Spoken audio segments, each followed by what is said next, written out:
So good morning guys. तो चलिए start करते हैं आज के यानी कि 2 मई के इंपॉर्टेंट करंट अफेयर्स को। तो ये रहा आज का पहला प्रश्न आपके सामने कि अभी हाल ही में भारतीय वायुसेना के नए उप प्रमुख किसे बनाया गया है। तो सही उत्तर हो जाएगा नर्मदेश्वर तिवारी को। तो अभी हाल ही में नर्मदेश्वर तिवारी को भारतीय वायुसेना का नया वाइस चीफ बनाया गया है। उन्होंने किनका स्थान लिया? तो एसपी धारकर, सुजीत पुष्पाकर धारकर का स्थान लिया है। तो अभी तक ये जो एयर मार्शल नर्मदेश्वर तिवारी हैं, ये गांधीनगर में दक्षिण पश्चिमी वायु कमान की कमान संभाल रहे थे, लेकिन अब ये भारतीय वायुसेना के नए वाइस चीफ उप प्रमुख बन गए हैं। अच्छा, वैसे बात करें अगर हमारी वायुसेना की, भारतीय वायुसेना की, इंडियन एयर फोर्स की, तो इसके एयर चीफ मार्शल कौन है, वायुसेना प्रमुख कौन है? तो अमरप्रीत सिंह है। और वायुसेना दिवस आप जानते ही हो 8 अक्टूबर को होता है। उसी प्रकार अगर पूछे इंडियन आर्मी के वाइस चीफ कौन है, इंडियन आर्मी के वाइस चीफ है एनएस राजा सुब्रमणी। और इंडियन नेवी के वाइस चीफ कौन है? कृष्णा स्वामीनाथन है। और आज हमने देखा भारतीय वायुसेना के नए उप प्रमुख यानी कि वाइस चीफ कौन बन गए हैं? नर्मदेश्वर तिवारी बन गए हैं। तो इनका नाम आपको ध्यान रखना है। और वैसे अपॉइंटमेंट वाला प्रश्न है, तो एक बार फिर से मैं रिपीट कर रहा हूं कि जनवरी, फरवरी, मार्च स्टार्टिंग के 3 महीने के जो इंपॉर्टेंट अपॉइंटमेंट्स हैं उसमें नेशनल अपॉइंटमेंट्स हो गए हैं, ब्रांड एम्बेसडर वाले प्रश्न हो गए, और इंटरनेशनल अपॉइंटमेंट्स वो जिसमें हमने देखा था किसी देश में प्रधानमंत्री, प्रेसिडेंट वगैरह बने थे। तो वो तीनों के तीनों अपॉइंटमेंट्स, नियुक्तियां उस एक ही वीडियो में आपको मिल जाएगी। तो उस वीडियो को नहीं देखा तो देख लीजिएगा। जिन भी स्टूडेंट्स ने देखा उन सबको पसंद आया है, फटाफट से आपका रिविजन हो जाएगा। ठीक है, तो अभी हम अगले प्रश्न की ओर बढ़ते हैं। फिर अगले में पूछ रहे हैं कि अभी 1 मई 2025 को प्रधानमंत्री नरेंद्र मोदी ने पहले वेव्स शिखर सम्मेलन 2025 का उद्घाटन कहां पर किया? तो सही उत्तर हो जाएगा मुंबई में। Waves summit 2025। वेव्स का फुल फॉर्म क्या होता है? World audio visual and entertainment summit. और ये भारत में अपनी तरह की पहली समिट है। भारत ने पहली बार इसको होस्ट किया है। कहां पर हुआ भारत में भी? ये मुंबई में जो जियो वर्ल्ड कन्वेंशन सेंटर है वहां पर हुआ है। अभी 1 मई को ही प्रधानमंत्री नरेंद्र मोदी जी ने इसकी शुरुआत की है और इसमें बॉलीवुड के कई सेलिब्रिटीज ने हिस्सा लिया, वो इसमें मौजूद थे। 1 से लेकर 4 मई तक ये होगा। इसका आयोजन किया किसने? Ministry of information and broadcasting ने। और यहाँ पर भारत पवेलियन की थीम क्या है ये अगर पूछेंगे तो याद रखना, कला से कोड। ठीक है, और ये वेव्स समिट के बारे में आपको कई बार बता चुका हूं जब भी समिट वाला, सम्मेलन वाला प्रश्न आता है। तो ये तो ऑलरेडी आपको याद भी होगा, लेकिन फिर भी अभी आयोजन हो गया तो मैंने एक बार बता दिया आपको। चलो कुछ और समिट्स, कुछ और सम्मेलन में आपको रिवाइज कराता हूँ। तो पहला प्रश्न तो यही हो गया, वेव्स समिट वाला हमने देखा मुंबई में हुआ। अभी 31वीं राष्ट्रीय बाल विज्ञान कांग्रेस 2025 का आयोजन हुआ था भोपाल में। ग्रामीण भारत महोत्सव 2025 हुई अभी ये नई दिल्ली में। 28वें राष्ट्रमंडल संसदीय सम्मेलन 2026 का आयोजन हुआ भारत में। इंडिया एनर्जी वीक 2025 हुआ नई दिल्ली में। काशी तमिल संगम 3.0 वाराणसी में हुआ। 8वां इंडस फूड 2025 का आयोजन ग्रेटर नोएडा में हुआ। 15वां एरो इंडिया 2025 इसका आयोजन हुआ बेंगलुरु में। तीसरा राष्ट्रीय खनन मंत्रियों का सम्मेलन हुआ कोणार्क उड़ीसा में। पहला ओलंपिक अनुसंधान सम्मेलन 2025 ये गुजरात के गांधीनगर में हुआ था। ठीक है, तो ये सब भी ध्यान में रखना। अगला प्रश्न देखते हैं। फिर अगले प्रश्न में पूछ रहे हैं, हाल ही में प्रोजेक्ट कुइपर के तहत ब्रॉडबैंड इंटरनेट के लिए 27 उपग्रहों का पहला बैच किसने लॉन्च किया है? तो आंसर होगा इसका अमेजॉन ने। तो अभी अमेजॉन ने $10 बिलियन के प्रोजेक्ट कुइपर की शुरुआत करते हुए अभी 27 सैटेलाइट्स के पहले बैच को लॉन्च कर दिया है। और इस प्रोजेक्ट का, इस परियोजना का उद्देश्य क्या है? विश्व भर में, दुनिया भर में, खासकर दूर दराज और ग्रामीण क्षेत्रों में ब्रॉडबैंड कनेक्टिविटी यानी कि इंटरनेट कनेक्टिविटी प्रदान करना। आप समझ पा रहे हो ये किसके कंपटीशन में उतरने की कोशिश कर रहा है? इस तरह का काम ऑलरेडी पहले कौन कर चुका है? तो स्पेस एक्स कर चुका है, जो एलन मस्क की कंपनी। उसने, आपको याद होगा, स्टारलिंक जो उसका एक प्रोजेक्ट है, उसके तहत उसने अंतरिक्ष में बहुत सारे हजारों की संख्या में सैटेलाइट भेजे थे। और काम यही है कि सैटेलाइट्स के थ्रू इंटरनेट प्रोवाइड करना, जो कुछ समय पहले हमने पढ़ा भी था। बहुत बार मैं आपको पढ़ा चुका हूँ, लेकिन लेटेस्ट लास्ट टाइम जब हमने पढ़ा था हमने कहा था जियो वगैरह ने इसके साथ समझौता किया है। तो स्टारलिंक अब तक 8000 से ज़्यादा सैटेलाइट्स अंतरिक्ष में भेज चुका है। तो अब अमेजन भी इस कंपटीशन में उतर चुका है। इसने कहा कि भविष्य में वो 3236 उपग्रहों की तैनाती करेगा लोअर अर्थ ऑर्बिट में, और उसी के एवज में ये प्रोजेक्ट कुइपर शुरू कर रहा है। और उसमें अभी शुरुआत में 27 सैटेलाइट्स को इसने लॉन्च कर दिया। किस रॉकेट से भेजा है? तो एटलस वी रॉकेट से लॉन्च किया है। ठीक है, तो जिस तरह से एलन मस्क की कंपनी जो स्पेस एक्स के, उसका प्रोजेक्ट क्या है? स्टारलिंक है। उसी तरह से अमेजॉन का प्रोजेक्ट का नाम है कुइपर, ये आप ध्यान रखना, बाकी आपको बात समझ में आएगी है। अमेजॉन की बात करें 1994 में स्थापना होती है, हेडक्वार्टर अमेरिका में हो गया। फाउंडर है जेफ बेजोस, प्रेसिडेंट या सीईओ एनडी जैसी है। किसकी जैसी है?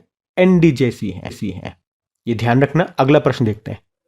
फिर अगले में पूछ रहे हैं कि अभी हाल ही में अंतर्राष्ट्रीय श्रम दिवस ये कब मनाया गया? तो आंसर होगा 1 मई को मनाया जाता है। हर साल 1 मई को इंटरनेशनल लेबर डे के रूप में मनाया जाता है। तो दुनिया भर में श्रमिकों के योगदान को श्रद्धांजलि देने के लिए ये दिन मनाते हैं। अच्छा, 1 मई को ही क्यों मनाते हैं? ऐसा क्या हुआ था 1 मई को? क्योंकि 1 मई 1886 1886 में अमेरिका के शिकागो के हैमार्केट में हजारों की तादाद में श्रमिक इकट्ठा हुए थे, और उनकी मुख्य मांग थी कि एक दिन में जो उनका कार्य का समय होना चाहिए वो 8 घंटे होना चाहिए। फिर पुलिस और श्रमिकों के बीच झड़प होती है, बम वगैरह वहां पे फटते हैं, और इस घटना को हैमार्केट घटना के नाम से जानते हैं। उसमें कई श्रमिक, कई पुलिसकर्मी मारे गए थे, और इसी कारण से 1 मई को ये दिवस मनाने के लिए चुना जाता है। और भारत में अगर बात करते हैं कि भारत में पहला लेबर दिवस, लेबर डे, ये कब मनाया गया था? तो 1 मई 1923 को मद्रास में मनाया गया था। ये किसके द्वारा? तो लेबर किसान पार्टी ऑफ हिंदुस्तान के द्वारा इसे मनाया गया था भारत में 1923 में, 1 मई को। अच्छा, वैसे 1 मई को याद रखना, महाराष्ट्र और गुजरात की भी स्थापना होती है। ये कब अलग हुए थे? 1 मई 1960 में। ठीक है, और इंटरनेशनल लेबर ऑर्गेनाइजेशन की बात करते हैं तो इसकी स्थापना होती है 1919 में। हेडक्वार्टर जेनेवा स्विट्जरलैंड में है, और इसके हेड कौन है? गिलबर्ट होंगबो हैं। ये टोगो देश के हैं, और इस पद पर आने वाले पहले अफ्रीकी हैं। और इंटरनेशनल लेबर ऑर्गेनाइजेशन को याद रखना, नोबेल पीस प्राइज मिल चुका है कब? 1969 में। ठीक है, तो ये मई के इंपॉर्टेंट डेज की शुरुआत हो चुकी है, लेबर डे के साथ शुरू हुआ है। आगे आगे जो भी इंपॉर्टेंट डेज आएंगे हर बार मैं आपको बताता ही हूँ, रिवाइज करवाता ही हूँ, तो मेरे साथ बोलते चलना, आपको ये सारे याद हो जाएंगे। अभी अगले प्रश्न की ओर बढ़ते हैं। फिर अगले में पूछ रहे हैं, अभी हाल ही में 20वें एशियाई खेलों में किस खेल को पहली बार शामिल किया गया है? तो आंसर होगा मिक्स्ड मार्शल आर्ट। तो एशियन गेम्स की यहाँ पे हम बात कर रहे हैं, याद रखना। इसका जो पहला संस्करण है ना, वो 1951 में हुआ था, भारत ने होस्ट किया था, नई दिल्ली में हुए थे ये। और वैसे मैं आपको बता दूं कि अभी तक एशियन गेम्स के 19 संस्करण हो चुके हैं, जिसमें से 2 बार भारत इसको होस्ट कर चुका है। एक तो पहला संस्करण 1951 वाला, और दूसरी बार भारत ने होस्ट किया था इसको 1982 में, जब इसका नवा संस्करण हुआ था, तब भी ये नई दिल्ली में हुए थे।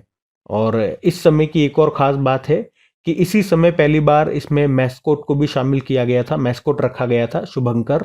और क्या था शुभंकर? 1982 के एशियन गेम्स का शुभंकर क्या था? अप्पू। अप्पू एक हाथी है। अच्छा, लास्ट वाले जो एशियन गेम्स हुए थे वो 19वां संस्करण कब कहाँ हुआ? 2022 में हुए थे, चाइना के हांगझाऊ में। और उसमें टॉप पर तो चाइना रहा था, भारत इसमें रैंकिंग में बात करोगे चौथे स्थान पे रहा था। टोटल 107 मेडल जीते थे भारत ने। तो अब जो अगला वाला एशियन गेम्स होगा 20वां संस्करण, 4-4 साल में होते हैं, तो अब ये 2026 में होगा। कहाँ पे होगा? जापान में। जापान के आइची और नगोया में खेले जाएंगे ये। और अभी कहा जा रहा है कि इसमें मिक्स्ड मार्शल आर्ट्स को पहली बार इन खेलों में शामिल किया जाएगा। तो ये हमारे लिए पॉइंट इंपॉर्टेंट रहेगा, एग्जाम पॉइंट ऑफ व्यू से ध्यान में रखना।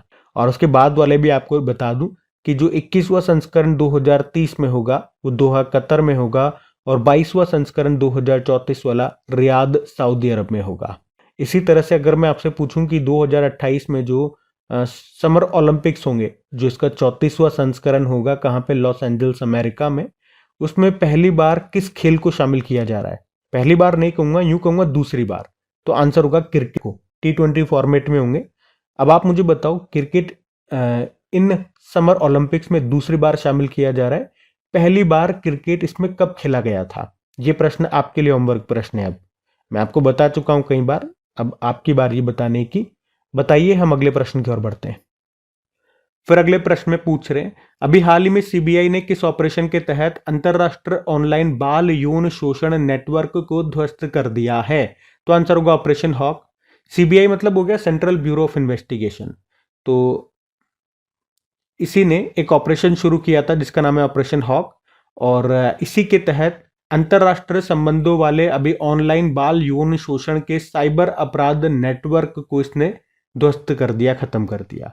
एक्चुअली में अभी दिल्ली और मैंगलोर में 2 आरोपी अमेरिका की नाबालिग लड़कियों के साथ आपत्तिजनक चैट कर रहे थे और नाबालिग लड़कियों को उनकी अश्लील तस्वीरें और वीडियो साझा करने के लिए धमका रहे थे। भाई, ऑनलाइन बाल यौन शोषण का क्या मतलब हो गया कि इसमें जो बच्चियां होती हैं और स्पेशली 19-20 साल की, 18-19-20 साल की ये बच्चों को टारगेट बनाते हैं ऑनलाइन ही, जैसे फेसबुक से बना लिया या किसी और तरीके से बना लिया। फिर उनके साथ पहले दोस्ती करना, उनका भरोसा जीतना, फिर बाद में उनको ये सब करने के लिए प्रेरित करना कि अपनी वीडियो शूट करवाओ या तस्वीरें भेजो, और फिर बाद में वो उनको इसी के एवज में ब्लैकमेल करते हैं, पैसे की डिमांड करते हैं। तो इस कारण से कई बच्चियां गलत कदम उठा लेती हैं कि कहीं बदनामी ना हो, उसके डर से कहीं सुसाइड कर लेती हैं। तो ये सब चीज़ें होती हैं। तो उसी के खिलाफ सीबीआई ने ये ऑपरेशन शुरू किया था, ऑपरेशन हॉक। आप लोग भी थोड़ा सा अवेयर रहें, आप लोग पढ़ते हैं, करंट अफेयर से अपडेटेड रहते हैं, तो आपको सब चीज़ें पता है।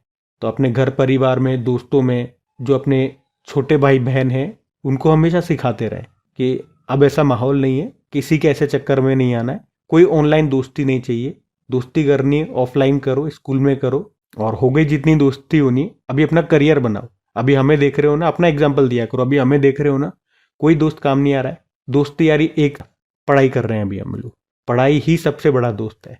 तो कम से कम अपने घर का माहौल तो आप अच्छा बनाओ, अपने भाइयों बहनों को तो समझा ही सकते हो। तो अगर हर घर में आप जैसा भाई बहन होगा जो अपने छोटे भाई बहनों को समझाएगा, तो लोग ऐसे चक्करों में कम पड़ेंगे। ठीक है। अच्छा, ऑपरेशंस वाली बात है, कुछ ऑपरेशंस मैं आपको रिवाइज कराता हूं अभी। एक देखो, ऑपरेशन सर्वशक्ति, भारतीय सेना ने जम्मू कश्मीर से आतंकियों को साफ करने के लिए शुरू किया था। ऑपरेशन इंद्रावती, हैती से भारतीयों को निकालने के लिए चलाया था ये। ऑपरेशन कामधेनु, जम्मू कश्मीर पुलिस ने मवेशी तस्करी पर रोक लगाने के लिए चलाया था। ऑपरेशन बॉम्बे बकेट, उत्तराखंड जंगलों में आग को बुझाने के लिए चलाया गया था। ऑपरेशन डेविल हंट, बांग्लादेश ने हिंसा से निपटने के लिए शुरू किया था। ऑपरेशन ब्रह्मा, म्यांमार में भूकंप आया था तो उनकी मदद के लिए हमने ऑपरेशन ब्रह्मा शुरू किया था। और ऑपरेशन टिक्का अभी हमने पढ़ा था, जम्मू कश्मीर पहलगाम में जो आतंकी हमला हुआ था, तो घुसपैठ को रोकने के लिए भारतीय सेना ने ऑपरेशन टिक्का शुरू किया था। कि वैसे बात तो सीबीआई की हो रही है, तो सीबीआई से संबंधित भी मैं आपको कुछ स्टैटिक बता दूं। जैसे कि फुल फॉर्म हमने देख लिया, सेंट्रल ब्यूरो ऑफ इन्वेस्टिगेशन, स्थापना होती है 1963 में। नई दिल्ली में मुख्यालय मिल जाएगा, डायरेक्टर हैं प्रवीण सूद। और इसकी स्थापना किसकी सिफारिश पे होती है, याद रखना, संथानम समिति की सिफारिश पे। और सीबीआई के पहले डायरेक्टर थे धर्मनाथ प्रसाद कोहली। इसका आदर्श वाक्य मोटो होता है, उद्योग निष्पक्षता और ईमानदारी, इंडस्ट्री इम्पार्शलिटी एंड इंटीग्रिटी। अभी गृह मंत्री जी ने, जो अमित शाह हैं, इन्होंने सीबीआई के एक पोर्टल को लॉन्च किया था, उसका नाम है भारत पोल। और सीबीआई ने ही अभी ड्रग नेटवर्क को समाप्त करने के लिए ऑपरेशन गरुड़ भी शुरू किया था। ठीक है। और बाल यौन शोषण को खत्म करने के लिए कौन सा ऑपरेशन है, ऑपरेशन हॉक है। ये सब ध्यान में रखना। अगला प्रश्न देखते हैं। देखो फिर अगले में क्या पूछ रहे हैं कि अभी हाल ही में पहली एशियाई अंडर 15 और अंडर 17 एशियाई मुक्केबाजी चैंपियनशिप 2025 का आयोजन कहां पर किया गया? तो आंसर होगा अम्मान में। तो याद रखेंगे, अभी पहली बार हुआ ये एशियाई अंडर 15 और अंडर 17 मुक्केबाजी चैंपियनशिप, और कहां पर हुआ? अम्मान, जॉर्डन में। अभी 17 अप्रैल को शुरू हुआ था, 1 मई को समाप्त हो गया। और इसमें भारतीय मुक्केबाजों ने टोटल, दोनों कैटेगरी में हम बात कर रहे हैं, अंडर 15 और अंडर 17 कैटेगरी में, तो भारत ने टोटल 43 मेडल यहां पर जीते हैं, जिसमें से 15 गोल्ड हैं, 6 सिल्वर हैं और 22 ब्रोंज हैं। अलग अलग कैटेगरी में भी बात करें तो अंडर 17 में हमारे पास टोटल 18 मेडल आए हैं, जिसमें 4 गोल्ड हैं, 3 सिल्वर हैं और 11 ब्रोंज हैं। और अंडर 15 कैटेगरी में 25 मेडल आए हैं, जिसमें 11 गोल्ड हैं, 3 सिल्वर हैं और 11 ब्रोंज हैं। तो टोटल दोनों को मिलाएंगे तो हमारे पास 43 मेडल आए हैं। और इस तरह से मेडल टैली बनी है और मेडल टैली में भारत तीसरे स्थान पर है। पहले स्थान पे कजाकिस्तान है, आप देख सकते हो, पूरी टेबल आपके सामने है। दूसरे पे उज्बेकिस्तान, तीसरे पे भारत, फिर यूक्रेन, फिर ईरान है। ठीक है। और अगर एशियन बॉक्सिंग की अगर हम बात करते हैं, जिसने इसका आयोजन किया, इसका मुख्यालय कहां पर है? बैंकॉक, थाईलैंड में है। तो ये भी ध्यान में रखना। अगला प्रश्न देखते हैं। फिर अगले में पूछ रहे हैं, अभी हाल ही में चर्चा में रहा प्रवाह पोर्टल का संबंध किससे है? तो आंसर होगा आरबीआई से। तो अभी आरबीआई ने सभी बैंकों, सभी जो वित्तीय संस्थाएं हैं या दूसरी जो भी रेगुलेटरी संस्थाएं हैं, रेगुलेटरी बॉडीज हैं, इनको 1 मई 2025 से प्राधिकरण यानी कि अथॉरिटी, लाइसेंस वगैरह या अनुमोदन करने, अप्रूवल से जुड़ा कोई भी आवेदन अगर उनको करना हो तो वो अब ऑफलाइन न करके ऑनलाइन करेंगे, इस प्रवाह पोर्टल का उपयोग करके। तो ऐसा करने का उद्देश्य क्या है? एकल, सुरक्षित और सुव्यवस्थित प्लेटफॉर्म प्रदान करना। तो अभी आरबीआई ने सभी रेगुलेटरी बॉडीज के लिए तेज प्रोसेसिंग और पारदर्शिता, ट्रांसपेरेंसी सुनिश्चित करने के लिए ये प्रवाह पोर्टल का उपयोग करना अनिवार्य कर दिया है 1 मई 2025 से। अच्छा, प्रवाह की जरूर बात करते हैं क्योंकि ये प्रश्न एग्जाम में आ चुका है। कई बार मैंने आपको बताया भी है, जब भी हम आरबीआई की बात करते हैं, फुल फॉर्म एग्जाम में पूछी गई थी। क्या होती है full form? Platform for regulatory application validation authorisation. वैसे ये लॉन्च कब हुआ था? पिछले साल हुआ था 28 मई को, 28 मई 2024 को।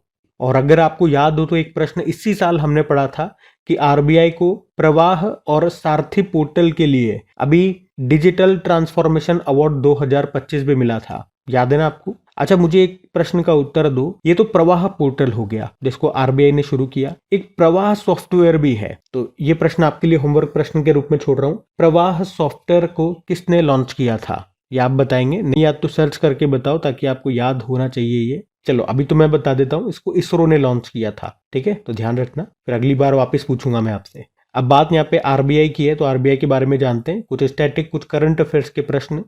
आरबीआई की स्थापना होती है 1 अप्रैल 1935 में, हेडक्वार्टर मुंबई में हो गया। यंग हिल्टन आयोग की सिफारिश पे स्थापना होती है। नेशनलाइजेशन, राष्ट्रीयकरण हुआ 1 जनवरी 1949 में। और वर्तमान में गवर्नर कौन है? संजय मल्होत्रा हैं, 26वें नंबर के। पहले ब्रिटिश गवर्नर थे सर ऑसबॉर्न स्मिथ। पहले इंडियन गवर्नर सीडी देशमुख रहे। 4 डेप्यूटी गवर्नर होते हैं, कौन कौन है? एम राजेश्वर राव, टी रविशंकर, स्वामीनाथन जानकी रमन और नई बनी अभी पूनम गुप्ता। कुछ करंट अफेयर्स के प्रश्न और देखें आरबीआई से। तो एक तो याद रखना, आरबीआई ने कहा कि वो यूएलआई लॉन्च करेगा, यूनिफाइड लैंडिंग इंटरफेस। और अभी आरबीआई ने वित्तीय क्षेत्र में एआई के नैतिक इस्तेमाल के लिए किसकी अध्यक्षता में समिति गठित की? आईआईटी मुंबई की प्रोफेसर पुष्पक भट्टाचार्य। आरबीआई ने रेपो दर को घटाकर कितना कर दिया? 6%। आरबीआई को अभी यूके के लंदन में सेंट्रल बैंकिंग के द्वारा डिजिटल ट्रांसफॉर्मेशन अवार्ड 2025 मिला, इसके प्रवाह और सारथी पोर्टल के लिए। फुल फॉर्म मैंने आपको बताई दी है। और आरबीआई, याद रखना, 2 तरह के सप्ताह, वीक का आयोजन करता है।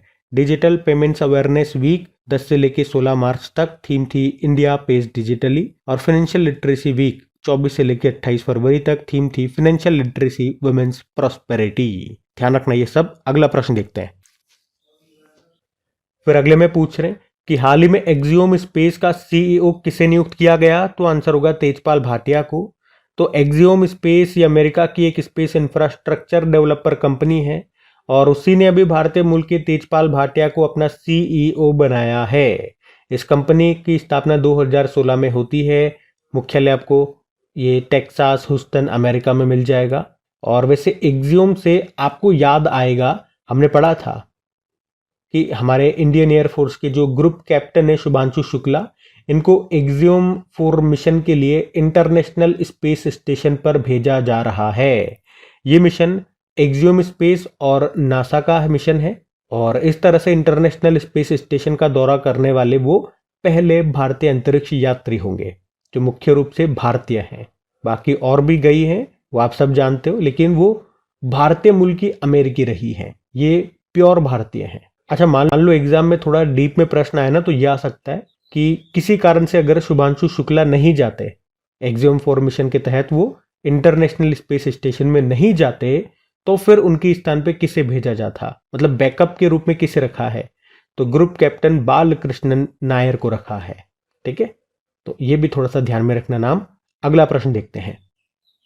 फिर अगले में पूछ रहे हैं ज्ञान पोस्ट योजना के तहत देश भर में सस्ती दरों पर शैक्षिक पुस्तकें पहुंचाने की सेवा किसके द्वारा शुरू की गई? तो आंसर होगा इंडिया पोस्ट। तो अभी हाल ही में भारत सरकार ने इंडियन पोस्टल डिपार्टमेंट के माध्यम से एक नई पोस्टल सर्विस को शुरू किया है जिसका नाम है ज्ञान पोस्ट। इसका मेन उद्देश्य है एजुकेशनल, कल्चरल, रिलीजियस और सोशल बुक्स को पूरे भारत में कम खर्चे में भेजना। सरकार की तरफ से जारी नोटिफिकेशन के अनुसार ये सर्विस सिर्फ नॉन कमर्शियल पर्पस के लिए होगी, जैसे कि स्कूल टेक्स्ट बुक्स हो गई, कंपटीशन एग्जाम्स की तैयारी करने वाली बुक्स हो गई, रिलीजियस या कल्चरल बुक्स हो गई। इसमें बिजनेस या मार्केटिंग वाली बुक्स इस स्कीम में शामिल नहीं होती हैं। और इंडिया पोस्ट की बात करें, स्थापना होती है 1 अक्टूबर 1854 में, हेडक्वार्टर नई दिल्ली में है। आपको याद है दुनिया का सबसे ऊंचा पोस्ट ऑफिस ये आपको भारत में मिलेगा, हिमाचल प्रदेश के हिक्किम में। ये समुद्र तल से 4400 मीटर की ऊंचाई पर है। ठीक है, तो ज्ञान पोस्ट योजना की हमने करी है। अच्छा, एक काम करता हूँ, कुछ और योजनाएं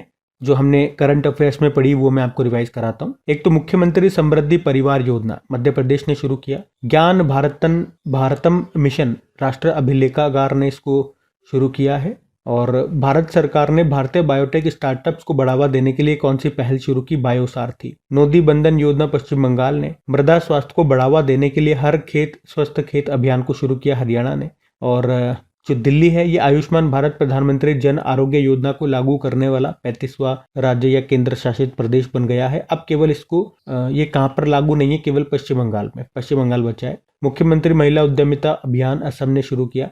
शून्य गरीबी P4 नीति ये आंध्र प्रदेश ने शुरू किया था। इसका उद्देश्य है 2047 तक राज्य में गरीबी को मिटाना। और इसी तरह से शून्य गरीबी योजना ये कहाँ की है, जिसका नाम बदलकर अभी अम्बेडकर जी के नाम पर रख दिया, उत्तर प्रदेश। गोवर्धन योजना याद रखना शुरू हुई थी 2018 में। यहाँ पे गोवर्धन का मतलब होता है galvanising organic bio agro resources धन। पिंक ई रिक्शा योजना को महाराष्ट्र ने शुरू किया। महिला संवाद अभियान इसको बिहार ने शुरू किया। ठीक है, तो ये सभी लेटेस्ट योजनाएं हमने रिवाइज कर ली। बाकी ये थी आज की हमारी करंट अफेयर्स की क्लास। कमेंट करके जरूर बताइएगा सेशन आपको कैसा लगा। अच्छा लगा तो प्लीज वीडियोस को सपोर्ट जरूर कीजिएगा, दोस्तों के साथ में स्टडी ग्रुप में एक बार शेयर जरूर कर देना। और लाइक नहीं करा तो वीडियो को लाइक कर देना। बाकी इनकी क्विज आपको मिल जाती है प्रैक्टिस के लिए अपनी क्रिक एग्जाम एप्लीकेशन पे, वहीं पे इसकी डिटेल PDF आपको मिल जाती है फ्री में। और PDF तो अब आपको टेलीग्राम पे भी मिल जाती है। तो टेलीग्राम एप्लीकेशन का लिंक डिस्क्रिप्शन बॉक्स में गिवन है। एप्लीकेशन को आप डायरेक्ट गूगल प्ले स्टोर से भी इंस्टॉल कर सकते हो। ठीक है, बाकी अपॉइंटमेंट्स वाला वीडियो टॉपिक वाइज में अभी तक 3 बन चुके हैं हमारे। शुरुआत के 3 महीने के जनवरी फरवरी मार्च के अवार्ड्स कवर कर लिए, बुक्स एंड ऑथर कवर कर ली है, और ये अपॉइंटमेंट्स नियुक्तियां हमने कवर कर ली है। तो इनको देख के रखो, रिवाइज करके रखो। इस एक ही वीडियो में 3 महीने हमारे कंप्लीट हो जाएंगे। बाकी और भी जल्दी मैं आपके लिए वीडियोस लेकर के आऊँगा। उसके लिए अपने चैनल को सब्सक्राइब करके बेल आइकन को प्रेस कर लेना, ताकि जब भी वीडियोस अपलोड हो नोटिफिकेशन आपको मिल जाए। टेलीग्राम को ज्वाइन करके रख लेना ताकि कोई भी वीडियोस आपसे मिस ना हो। बाकी चलो अभी कल के करंट अफेयर्स का भी मैं आपको क्विक रिवीजन करा दूं, फिर हम सेशन एंड करते हैं। तो कल पहला प्रश्न पूछा था, विश्व बैडमिंटन महासंघ का अध्यक्ष किसे बनाया गया? खुनयिंग पटामा को। फिर पूछा सिप्री की रिपोर्ट के अनुसार, रिपोर्ट का नाम है trends in world military expenditure 2024।